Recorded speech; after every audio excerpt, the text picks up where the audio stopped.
नमस्कार। सोच कर देखिए, एक ऐसा दिन जो एक तरफ तो है माया यानी भ्रम की कहानी और दूसरी तरफ वही दिन मोक्ष का रास्ता भी दिखाता है ना कमाल की बात। आज हम इसी रहस्यमयी और शक्तिशाली दिन यानी मोहिनी एकादशी की गहराइयों को समझेंगे।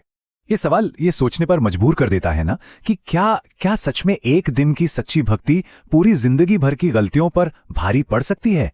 चलिए आज इसी सवाल का जवाब ढूंढने की कोशिश करते हैं। तो आखिर ये मोहिनी एकादशी है क्या? सीधे शब्दों में ये वैशाख महीने में आती है और ये खास इसलिए है क्योंकि ये भगवान विष्णु के इकलौते, जी हां, उनके एकमात्र स्त्री अवतार मोहिनी को समर्पित है। वो अवतार जो उन्होंने पूरे ब्रह्मांड को बचाने के लिए लिया था। अच्छा, 2026 की तारीखों पर ध्यान दीजिए। व्रत होगा 27 अप्रैल को। लेकिन यहां सबसे जरूरी चीज है पारण का समय, यानी व्रत खोलने का समय। यह है 28 अप्रैल की सुबह 5:43 से 8:21 के बीच। याद रखिएगा, व्रत जितना जरूरी रखना है उतना ही जरूरी उसे सही समय पर खोलना भी है। अब आते हैं उस कमाल की कहानी पर जो इस दिन को इतना खास बनाती है।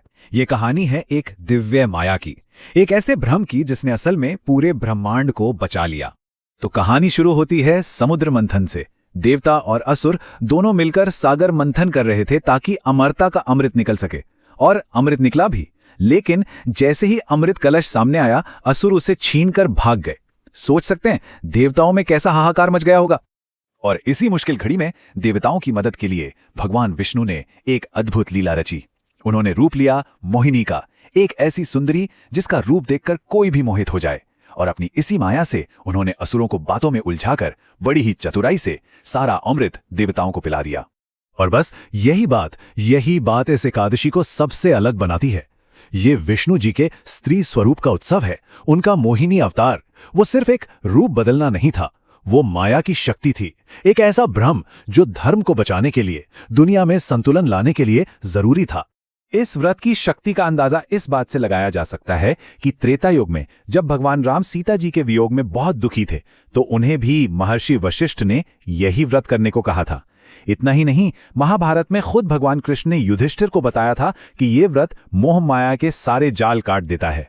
लेकिन इस व्रत की जो सबसे शक्तिशाली कहानी है ना, वो है इसकी व्रत कथा। एक ऐसी कहानी जो बताती है कि कैसे कोई भी, बिल्कुल कोई भी मुक्ति पा सकता है। तो कहानी है एक युवक की जिसका नाम था धृष्टबुद्धि। बिल्कुल गलत राह पर निकल गया था। परेशान होकर उसके पिता ने उसे घर से निकाल दिया। अब वो बेचारा दर दर भटक रहा था, पछतावे में जल रहा था। तभी वो पहुंचा ऋषि कौंडिन्य के पास और बोला, मुझे रास्ता दिखाइए। ऋषि ने उसकी आंखों में सच्चा पछतावा देखा और उसे मोहिनी एकादशी का व्रत करने को कहा। धृष्टबुद्धि ने पूरे दिल से, पूरी श्रद्धा से व्रत किया और इसका असर किसी चमत्कार जैसा था। उसके सारे पाप, इस जन्म के भी और पिछले जन्मों के भी, सब धुल गए और उसे सीधे वैकुंठ धाम में जगह मिली।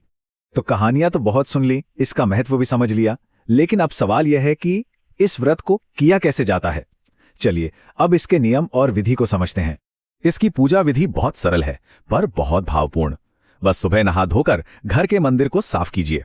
भगवान विष्णु या कृष्ण की मूर्ति रखिए, उन्हें फूल फल चढ़ाइए, एक घी का दिया जलाइए और सबसे जरूरी, पूरे दिन ओम नमो भगवते वासुदेवाय का जाप कीजिए और इसकी कथा सुनिए। हाँ, कुछ नियमों का ध्यान रखना बहुत जरूरी है। सबसे बड़ा नियम है अनाज नहीं खाना, मतलब चावल, गेहूं, कुछ भी नहीं। या तो निर्जला व्रत रखते हैं या फिर सिर्फ फल खाते हैं। और एक और चीज, एकादशी के दिन तुलसी जी के पत्ते नहीं तोड़ते, इसलिए पूजा के लिए एक दिन पहले ही तोड़ कर रख लें। तो चलिए अब इस सफर के आखिरी हिस्से में चलते हैं और समझते हैं कि इस व्रत को करने से आखिर मिलता क्या है, इसके आध्यात्मिक फायदे क्या हैं। एक तुलना है जो इसके महत्व को बहुत अच्छे से समझाती है। शास्त्रों में लिखा है कि इस एक दिन का व्रत करने से उतना पुण्य मिलता है जितना 1000 गायों को दान करने से मिलता है। सोच सकते हैं कितनी बड़ी बात है ये। इस व्रत के जो फायदे हैं वो जीवन बदलने वाले हैं। ये सिर्फ इस जन्म के नहीं, बल्कि कई पिछले जन्मों के पाप भी मिटा देता है। इंसान को मोह माया के जाल से आजाद करता है, मन को शांति मिलती है, नकारात्मकता दूर होती है और सबसे बड़ी बात, ये मोक्ष के रास्ते पर आगे ले जाता है। तो इस पूरी बात का मतलब क्या निकला? मतलब यह है कि मोहिनी एकादशी उम्मीद का दिन है। ये हमें सिखाती है कि कोई भी इंसान, चाहे वो कितना ही भटक गया हो, अगर सच्चे दिल से प्रार्थना करें तो उसका उद्धार जरूर होता है। और इसी सोच के साथ मैं ये बात खत्म करूंगा कि जैसे भगवान विष्णु ने मोहिनी बनकर असुरों का भ्रम तोड़ा था, क्या हमारी अपनी जिंदगी में भी ऐसे कुछ भ्रम हैं, ऐसी कोई माया है जिसे तोड़कर हमें आगे बढ़ना चाहिए? सोचिएगा जरूर।